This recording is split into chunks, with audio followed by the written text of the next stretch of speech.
அரசியலை உரசி பார்க்கணுன்னு ஆசைப்பட்டாச்சு. அதை முழுசாக பண்ணிடணும் சார். அறகுறையால் எதையும் விட்டுறக்கூடாது. இப்போ இன்னைக்கு இருக்கிற நம்ம தம்பிங்க அப்படிலாம் என்ன பண்ணுறாங்க தெரியுமா? அரசியல் அவங்கள பொறுத்த வரைக்கும் என்னென்னா, அன்னை சட்டசபையில் வந்து ஒரு சர்க்கஸ் பண்ணிட்டு இருக்காருல்ல, அந்த சர்க்கஸ் தான் அரசியல். அதுக்கு பதிலுக்கு நம்ம இன்ஸ்டாவில் ஒரு ஒர்க் அவுட் பண்ணிட்டு இருக்கோம் இல்லைங்களா, அதுதான் அரசியல். இல்லை, இந்த அரசியல்ன்றது இதுக்கு இடையில நடக்கிற ஒரு சண்டை, அதுக்கு பேர் தான் அரசியல் அப்படின்னு சொல்லி இங்கே நினச்சிட்டு இருக்கேன். அது பொழுதுபோக்கு, அது முழுக்க என்டர்டெயின்மெண்ட், அவ்வளவுதான். அதை இந்த பிடி பீரியட் மாதிரின்னு வைங்களேன். இப்போ நீங்கள் பண்ணி ஸ்கூலில் பண்ணுறது, இப்போ இந்த பிடி பீரியடில் வந்து ஜாலியாக இருப்பாங்க தெரியுமா, அந்த பிடி பீரியட் தான் அது. ஒரிஜினல் பாடம் வெளியில் வேறு இடங்கள்ல இருக்குது, அதையெல்லாம் நம்ம கண்ணுக்கு பக்கத்தில் கொண்டாடுறதே இல்லை. இந்த அறப்போர் இயக்கம்னு ஒன்று இருக்குது, கேள்விப்பட்டிருக்கீங்களா? கேள்விப்படலைன்னா அதை நல்லா காதில் வாங்கி ஒரு தடவை வந்து கூக்குள்ளே ஓடி போயிட்டு ஊறி வாங்கிட்டு வாங்க. அறப்போர் இயக்கம்னு தட்டினீங்கன்னா வரும். அதில் ஜெயராமன் சொல்லிட்டு அவர் தான் வந்து ஃபுல்லாக எடுத்து நடத்துகிறாப்புல. இந்த அறப்போர் இயக்கம் அப்படின்றது வந்து இந்த சொல்லுவாங்க, இந்த அண்ணன் சொல்லியிருக்காப்புல, சமூக நீதி, சமத்துவம், சமரசம், அதெல்லாம் எதுவுமே இல்லாதது தான் அறப்போர். பில்டப் பண்ணாமல் வேலையை மட்டும் பார்க்கறதுக்கு பேர் தான் அறப்போர் இயக்கம். அவங்கக்கிட்ட எந்த விதமான சமரசத்துக்கு இடம் கிடையாது, எந்த விதமான ஒரு அந்த சைடு எடுக்கிற வேலை அதெல்லாம் எதுவுமே கிடையாது. அவங்க அரசியலை ராவா பண்ணுறவங்க, ராவா செய்கிறவங்க அரசியலை நல்லா தெரிஞ்சுக்க. இந்த அறப்போர் இயக்கம் அப்படின்ற அந்த பேரை கேட்டாலே இல்லீகல் பிஸ்னஸ் பண்ணுறாங்க இல்லைங்களா, இல்லீகல் பிஸ்னஸ். அந்த இல்லீகல் பிஸ்னஸ் பண்ணுறவனுக்கு பூரா இனிமா தின்ன மாதிரி ஆகிப்போயிடும். பேரை கேட்டாலே நிம்மதியாக இருப்பாங்க. அவங்க மாட்டுக்கு திருட்டு வேலையை பார்த்துக்கிட்டு அவங்கள சத்தம் போடாமல் உருட்டுக்கட்டையை எடுத்து அடிக்கிற வேலை. அறப்போர் இயக்கம் ஏதாச்சும் ஒரு இடத்த போய் தொட்டுச்சு அப்படின்னா அத்தோட அவன் வாழ்க்கை முடிஞ்சிச்சுன்னு அர்த்தம். ஏன்னா குண்டூசி வரைக்கும் கிளறி எடுத்து காமிச்சிருவாங்க. அதுதான் அறப்போர் இயக்கத்தோட ஒரிஜினல் வேலை. அதாவது இந்த லஞ்சம், ஊழல், திருட்டு, இந்த குளறுபடி, இதையெல்லாம் வளராமல் டேட்டாவோடு எடுத்து அவங்க ஒவ்வொன்றும் கனவு கண்டு கற்பனையில எல்லாம் பண்ணுறது கிடையாது. அவங்க ஆர்டிஐன்னு ஒன்று இருக்கு இல்லையா, நெஜ கணக்கு சார், எல்லாமே நெஜ கணக்கு, எதுவுமே வந்து போலி கணக்கு, பொய் கணக்கு அந்த மாதிரியெல்லாம் கிடையாது. வாய்க்கு வந்தது இஷ்டத்துக்கு அடிச்சு விடுறது அப்படிலாம் எதுவுமே இல்லை. ஒரிஜினாலிட்டி என்ன அப்படின்றத உரிச்சு காய்ச்சிருவாங்கன்னு வைங்கள, அதுதான் அறப்போர் இயக்கம். ஒன்றும் இல்லை, இந்த ராம்சார் இடத்துல வந்து பிரச்சனை அப்படின்னு சொல்லி முதல்ல கலப்படுறது அறப்போர் இயக்கம். அது ராம்சார் இடம்தான். முதல்ல ராம்சார் இடம்னா என்ன அப்படின்றதே யாருக்கும் தெரியாது. ராம்சார் இடம்னா என்ன, அதில் ஏன் கட்டக்கூடாது, அது ஏன் இவங்க கட்டுறதை எதிர்க்கிறாங்க, அது என்ன ஆபத்து, இது அத்தனையும் எடுத்து கொண்டாந்து அடித்தது அறப்போர் இயக்கம். அதை மட்டும் அவங்க பண்ணல, அதுக்கு மேலேயும் இப்போ அண்ணன் ஏவா வேலுவுக்கு போயிருக்குல்ல, நேர அண்ணனை விட்டுவிட்டு வேலண்ணனுக்கு தாவிட்டாங்க இல்லை, அதுக்கு காரணமும் அறப்போர் இயக்கம் தான். அது சார், அறப்போர் இயக்கம் அப்படின்றது அரசியல்வாதிக்கு அறுவை சிகிச்சை செய்கிற மாதிரி. நிஜமா அந்த அரசியலுக்கு அறுவை சிகிச்சை செய்கிற ஒரு நிபுணர்னு வச்சுக்கோங்களேன். தமிழ்நாட்டை பொறுத்த வரைக்கும் விசில் ப்ளோயர்னு கேள்விப்பட்டிருக்கீங்களா? இப்போ சவுக்கு சங்கரன் இருக்கார்.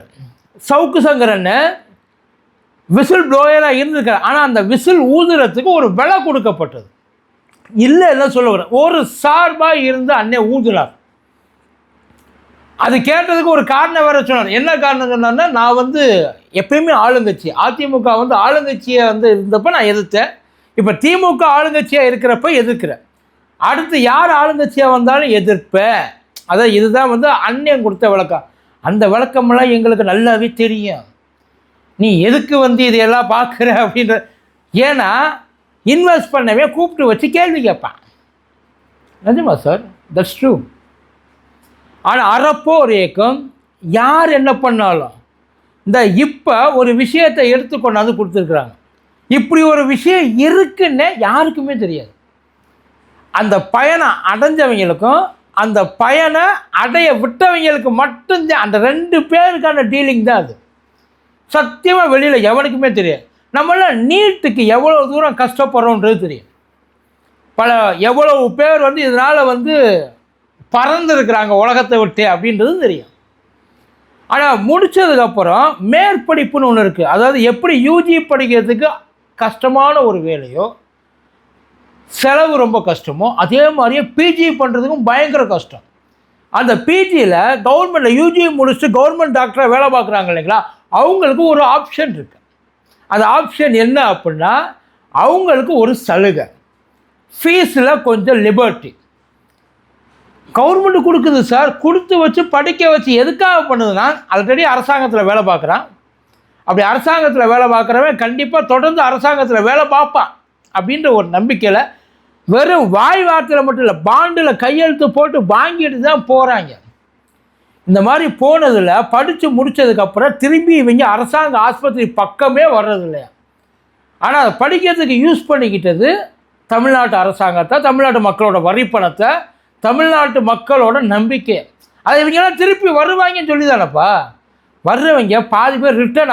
இது வரைக்கும் தமிழ்நாட்டில் கிட்டத்தட்ட ஒரு 280 பேர், 280 டாக்டர்ஸ், பிஜி முடித்த வல்லுநர்கள், இந்த ஸ்பெஷலைஸ்டு டாக்டர்ஸ் இருப்பாங்க இல்லைங்களா, அவங்க 280 பேர் திரும்ப ரிட்டர்ன் ஆகாமலே போயிட்டாங்க. ரிட்டர்னே வரல. எல்லோரும் வாசலில் இந்த வைதேகி காத்திருந்தால் மாதிரி உட்கார்ந்து வந்திருக்காங்க, வரவே இல்லை. இவங்களும் சர்க்குலர் விடாமல் சர்க்குலர் எத்தனை வருஷமா 6-7 வருஷமாக அனுப்பிச்சிட்டு இருக்காங்க சர்க்குலர், வாங்க வாங்க வாங்கன்ட்டு. அவன் கோச்சுக்கிட்டு போன மாப்பிள்ளையா சமாதானப்படுத்தி கூட்டிகிட்டு வரதுக்கு திருட்டு பய. இதுக்கு பேர் திருட்டு வேலை. நம்மக்கிட்ட காசை வாங்கிக்குவானா, நம்மக்கிட்ட 2 வருஷத்துக்கு தேவையான எல்லாத்தையும் அவனுக்கு நம்ம அள்ளி கொடுப்போமா, கொடுத்ததுக்கப்புறம் வேலை முடித்ததுக்கப்புறம் நம்மளை எட்டி உதச்சிட்டு ஓடிடுவானா, விட்டு வேடிக்கை பார்த்துக்கிட்டு இருக்காங்க. நியாயமாக என்ன தெரியுமா பண்ணியிருக்கணுமா, அவனை அரெஸ்ட் பண்ணியிருக்கணுமா. ஒரு 40 லட்ச ரூபாய்க்கு பாண்டு போட்டிருப்பாங்களாம், அந்த 40 லட்ச ரூபாய் வட்டி முதலமா வசூல் பண்ணியிருக்கணுமா, திரும்ப அதை ரெக்கவரி பண்ணியிருக்கணுமா சார். செலவு பண்ண கவர்மெண்ட் காசு இல்லை. இவங்க எல்லாம் அரசாங்கத்துக்கு குறைஞ்சபட்சம் ஒரு 3 வருஷம் வேலை பார்க்கணுமா. அறப்போரைக்கு என்ன பண்ணியிருக்கு, வேலை வெட்டி எல்லாத்தையும் விட்டுவிட்டு மாவட்ட வாரியாக எத்தனை பேர் இருக்கிறாங்க, எவ்வளோ பேர் ஏமாற்றிருக்கேன். அதுக்கு தெரிஞ்ச வரைக்கும் உள்ள கணக்கு 280. ஆனால் அதுக்கு ஒரு தோராயமாக அவங்க சந்தேகப்படுறது ஒரு 1000 பேருக்கு மேலே இருக்குன்றாங்க. 1000 பேர் அரசு மருத்துவர்கள் அரசு மருத்துவமனையில் வேலை பார்த்தா சார் ஒன்றும் பெருசாலாம் இல்லை. ஆனால் அது ரெடியூஸ் ஆகும்ல. அவங்கள வாழ்க்கை முழுக்க அங்கே வேலை செய்ய சொல்லலையே. அதான் உங்களை படிக்க வச்சுருக்காங்கப்பா, உங்கள் மேலே இன்வெஸ்ட் பண்ணியிருக்காங்கப்பா, அவங்க காசில் நீங்கள் படிக்கிறீங்கப்பா. அதுக்காக அவங்களுக்கு கொஞ்ச நாள் இருந்துட்டு அதுக்கப்புறம் இஷ்டம் போல் சம்பாரி சார். அவங்க பாஸ்போர்ட்டை முடக்கிற அளவுக்கு கூட அதுக்கு அந்த சட்டத்துக்கு தைரியம் இருக்கா சார்? பண்ணலாமா? தாராளமாக செய்யலாமா? இது வரைக்கும் அவர் என்ன சொல்கிறாரு, இதுக்கு முன்னாடி இருந்த விஜயபாஸ்கர், இந்த இப்போ அண்ணன் கட்சியில் போய் சேர போகிறாருல அந்த தூய சக்தி, அதுவும் சரி. அவருக்கு அப்புறம் மா சுப்பிரமணியம், நம்ம ஓட்டப்பந்தய வீரர், அந்த மா சுப்பிரமணியம், அவரும் சரி. எல்லாரும் யாருமே எதுவுமே இதை பெருசாகவே எடுத்துக்கல, போகிறாங்க போ. ஒருவேளை அவங்களுக்கு தெரிஞ்சவங்களுக்கு அதை எடுத்து கொடுத்தாங்களா, இல்லை வேறு எதையும் வாங்கிக்கிட்டு கொடுத்தாங்களா, இல்லை அவங்களுக்கு தெரியாமல் வேறு யாராச்சும் வேறு ஏதாச்சும் வாங்கிட்டு அவங்க உள்ள அனுப்பிச்சாங்க, ஒன்றுமே தெரியல. ஆனால் இப்போ ஐயா அருண்ராஜ் இருக்கார்ல, அவர்கிட்ட ஒரு கோரிக்கை வைக்கிறாங்க. ஏன்னா எப்போ போனாலும் திமுகவை சொன்னால் அதிமுகவில் நடக்கலையா, அதிமுகவில் சொன்னால் திமுகவில் நடக்கலையா அப்படின்னு மாற்றி மாற்றி மாற்றி ஒட்டை மேலே ஒட்டை தான் பழிய போட்டாங்களே தவிர இந்த பிரச்சனைக்கு எவனுமே ஒரு தீர்ப்பை சொல்லலை. இந்த பஞ்சாயத்தை பேசுகிறதே விட்டுட்டாங்க. இப்போ அருண்ராஜ் ஐயா கிட்ட அந்த பஞ்சாயத்து போகுது. அவர் கவனத்துக்கு எடுத்துகிட்டு போகிறாங்க. எவ்வளவு பேர் இருக்காங்க ஒன்று. ஏன்னா இப்போ இந்த 200 பேரில் அவங்க சொன்ன கணக்கு 200 பேரில் ஒரு 10 பேர், அதாவது சாரி 50% ஒரிஜினல் காரணம் வர முடியாமல் போயிட்டு. அப்படி என்ன காரணம் இருக்குன்றது தெரியல. உசுரோடு தானே இருந்திருப்பாங்க,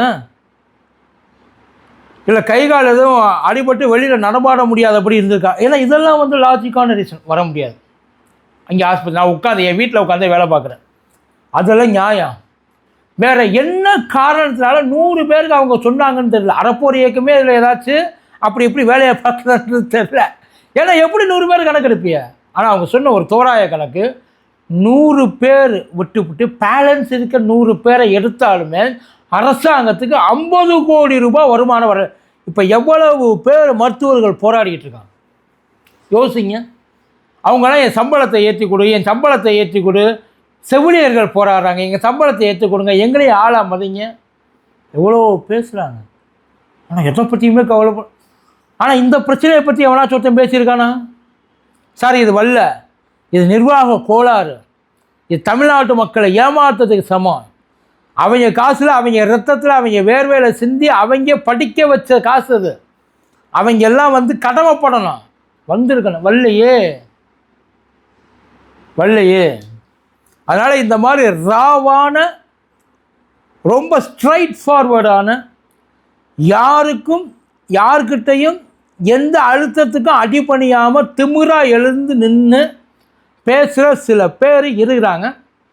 அவங்கள நீங்கள் ஃபாலோ பண்ணிங்கன்னா இந்த மாதிரி நிறையா விஷயம், வரவேண்டிய விஷயம், நமக்கு கிடைக்க வேண்டிய, ஏன்னா டெண்டர்லேருந்து, இந்த பதவி, இந்த டிரான்ஸ்ஃபர்லேருந்து, அதுக்கப்புறம் அந்த ஊழல், லஞ்சம், இந்த மாதிரியான மக்களோட பணத்தை எப்படியெல்லாம் வந்து அள்ளி போட்டுக்கிட்டு ஆளுக்கு ஆடிக்கிட்டு திரிகிறாங்க.